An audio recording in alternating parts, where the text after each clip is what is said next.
2015, the entire nation was thrown into a moment of shock and mourning following a devastating calamity that hit the national capital, Accra, Kwame Nkrumah's circle to be precise. The twin disaster of flood and fire drowned and charred to death about 152 Ghanaians. The tragedy brought myriad of hardship to a huge number of Ghanaians, especially the victims. As the nation marks the 5th year of the incident, Adwa News today we want to take an in-depth look at the well-being of a survivor in the person of Kassim Suraj, who lost his wife and 2 children to the tragedy, how he has been surviving over the past years, what are some of the challenges he has been facing, and also is there any discrimination from family and friends. The news team arrived at Kaswa Opeikuma, a Periaban town in the Wutusenya East Municipal District of the Central Region where Kassim resides at about 11:48 a.m. after an hour drive all the way from Accra High Street. Kassim, who meets me at a junction, takes me to his home, which is about a 5-minute walk from the main stretch. Here's his ordeal with me.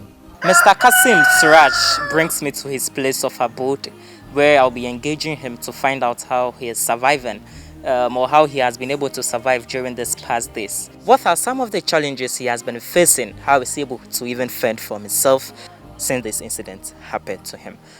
So join me as I engage him, Mr. Kassim Suraj. Mema wakwaba di Adwa News. So, makwaba so. Bibi aboko di. Yedi nyame ase. Wakosem anything. Pacho 2015 Wednesday.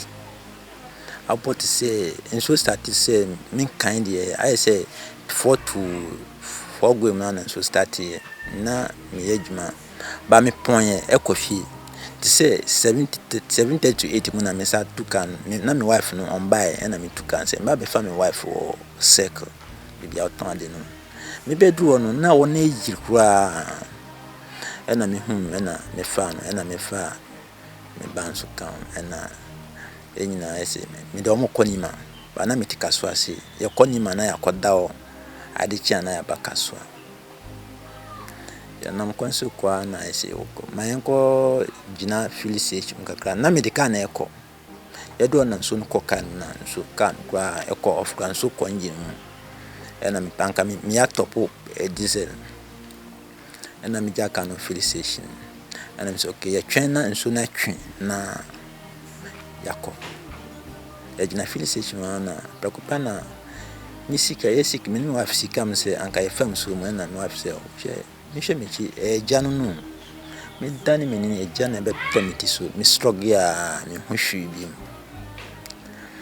meni so beti mi ana mi se mi da odona kwota na no market ni chi won na mi sore na kakra na mi de ba ediko adoka polyclinic me call bucket no na next for Johnny say summer na me free e call reach me do reach na my mere me ntimi ye hwe biem na reach for say me station there omo ntimi hwe reach is 37 me say me ntimi nanti biem nanti na e ba reach ndi omo mpeka ma no so emergency aba be nti omo ni kai biem and I struggle and anti call kakwen. Trotro be si se o sini panana ni ri e koken mu. Pe kupana no mu gidi sana. Anka un pesa mfa na obiasru. Nzo mnyo kronfo e ja na hihye mi. Na mom kwa na ken na.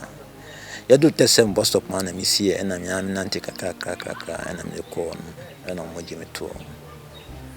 Na me man busa phone number na mo frem busa phone enche bia na mo buy na mo satisfaction but ansa no baba me ni afra me ho hwe biem me ntimi kasa biem ndi na mo nim se me ne mo busa phone na eja na hie na mo hwe me kwa fisada no me ma ho hwe biem isi ti se 1 month ansa na me start me se me da hospital kasa Bisa tem na we busa phone na o me wu be na me nim se o me wu bet e na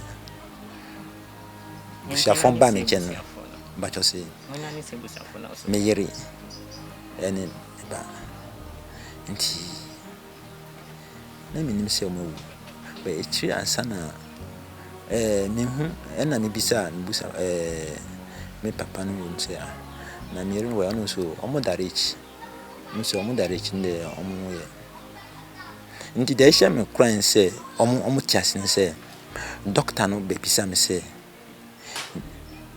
me yere wan fa and me so ya see me yere darich and I say okay me che no me yere ni dina wakohwe me yere and doctor no so e chiri and obo saba back say wakohu me yere o me yere say no ye nti na onum de bia o say wakosra me yere nti na me ni gi say me yere tiasi nti me so e motivate me say o me yere tiasi nde me so me jaja me o hospital na bia to me and na sana ba no nti mada 1 year na me da intention care unit mada 4 months and na ye be awon de back akra na ye de me call normal ward na because that was say 6 months count and na 1 year 1 year na discharge me be fee na 1 year term 1 year first anniversary no and aba emam 10,000 say me fan hwe me yare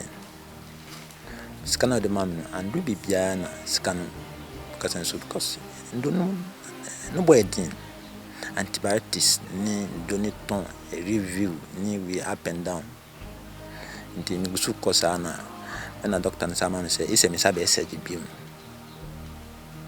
nti ena choma mi satam na scan asa. He tells me that after the initial treatment and discharge from the hospital in 2016, he decided to drive a taxi, but then it wasn't easy, as sometimes a passenger would sit in the car and the moment he or she saw my face, he or she would get down out of fear, he laments. Nti ena choma mi satam na scan asa and me say okay I'm go struggle na me go taxi man e kuru wo me diete me sheche na me di twi taxi passenger e bi wa passenger home si ana na machine because that time no humi kwa na me sam na si e kokokokoko na me drive so a me kon me timi twatwa me kon tisi straight na si ana I say I find a.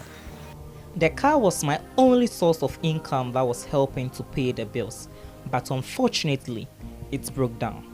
It was at that point in March 2017 that I had to return to the hospital because of discharges from my head, Mr. Shiraj said. Ndi na me face problem taxi man. Eche na me won say taxi na be do me bi kwa na taxi no kwa na be kokwa na no eche na admission do na me call me sakoda on man cause me sakoda say 1 year and that one I said charge me na me be fee. Mr. Shiraj reveals to me that his head has now become boneless. Be fee na me sabe struggle sana yankasa na me pedman be ye me ko nipam bebre because the way me tiniti no e ko nipam na obi nsa ko committee na bibi committee sia me be kire me metini ya say etimi wion ma echi na we na secondary matter ba sisi na me down na we de ya hwe me TV sisi aka me ni meti head bia na e be ntu ena mapomodin so enye say ya hwe ma e bi e wo review say because surgery back 20 eti I want to say first to say doctor no advice na mama stand bia say me ko review na omo hwe mapomodin because surgery na ya ndu na e kakaka onu na say e won susaso e wo nsaso nipa mti time bia say me ko na ya hwe. He then decided that he was going to switch from driving to agriculture. His reason being that he didn't want to associate himself into any business where he'll be coming into contact with people due to the situation of his head, which has now become boneless. As such, through the help of a benevolent individual, he was given an incubator to hatch fowls, which will soon be taken from him. Nti na me twin edma be na me kon pem bibi na we betna fako na me edma na me dwan na mo se family edma na be boa me nti last one we na me koye me 19th surgery na obi so be sam say be adwuma be me so me pe poultry farm adwuma na ma be starting so na me ti problem anka me tin ehia headgear na manya no me ko foka na me tuka pinya na some problem na be that 2 weeks na month man be hwan kokko na me ma wife dem na yare best sim na kokko ni wi eneka de kakra we na kai na me sade e force se metima na pemboa na masa asate edwuma.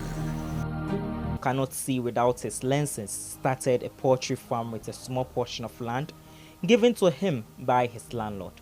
Mr. Shiraj shows me his vaccination schedule and guide for the poultry. 6 bema antibiotic vitamins nti tambia me mom bia na mamaki nti 7 days prepare na mama gomoro intermediate sa nti tambia me mom so bia na be service information about family because managing family nti be service na cheche nti me so me fa book na me cheche. It's 12 and again tells me that his only worry is that the owner of the incubator will be coming for it soon, and that he plays with all benevolent individuals, NGOs, and the government at large to help him get his own incubator, a protective headgear, as he also lives in fear, not knowing where and when there may be an object fall on his head.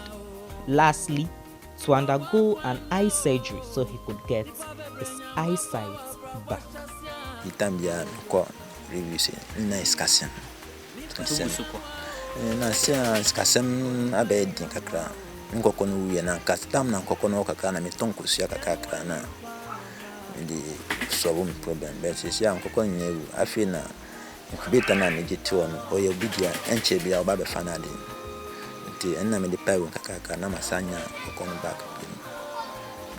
Nice Kassim. Nti we need no bia hospital need to make sure say bia here as company we don't be seeing and sign away to me ya na sese. I'm clear. Ni doctors na can say surgery. And I'm James can say tama me start ha me serious hospital na kasana na me ho hwe kura. Nti omo refer me ma I doctor na ocean face. I'm sure na so me here said but sisi ana because meeting na eye kuro nti omunya buto na omuye meeting ewi ansa na ma nti omuye wia nti ye omuye wi na mbotia me bill no kwa na ebetia kwa na anshada anhewi nti ye na surgery na saka surgery bi nti ni be fi e na city for me omukora bitu retina mesa kobi na mesa koye another surgery nti ni ya Kassim because we surgeries na me koye na ni boy dimpa na nduna ni boy dimpa ya chudu nduna antibiotics because na akoye infection na abaku ndiama nduna ni boy dimpa time bia na first na busa for support better be do me be asan yeshi Better we share camera anymore. Now catch me with you no show. Wa kusem kese nya ohia emwa ohia wo how pot pa ohia sisia. Otem me how pot na mi han sisia mi hia protect headgear. Mi ni surgery na mbabe but na no register me ko ni na Kassim enam surgeries na me koye nti mi hia mboa bebi akwankran aban mpinifo Ghana mpinifo politicians mesre omo na hia mboa ombeboa me MPP4 NDC4 obia me hia obia mbe so masina metimi and solve the problem.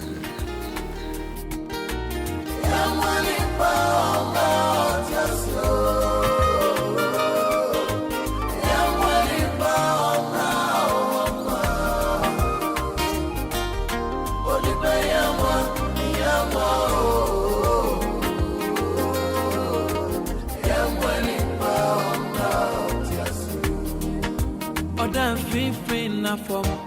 Dionya boy for to me jina brani. Yes, see wafu papa ni nyankopon. Na sunya mi bebo nipa or defend paso. Nipa hiya wao. Nipa hiya wao. Yamwa nipa ora. Otiasu.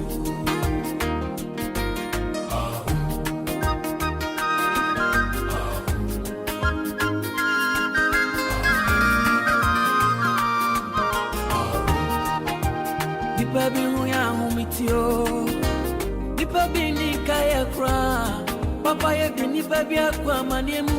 Ama fofo bi ka butu afado ya. Nanso nyame asem try se. My nyai papa ya da o. Papa bia ya ya ni nanu. We come to my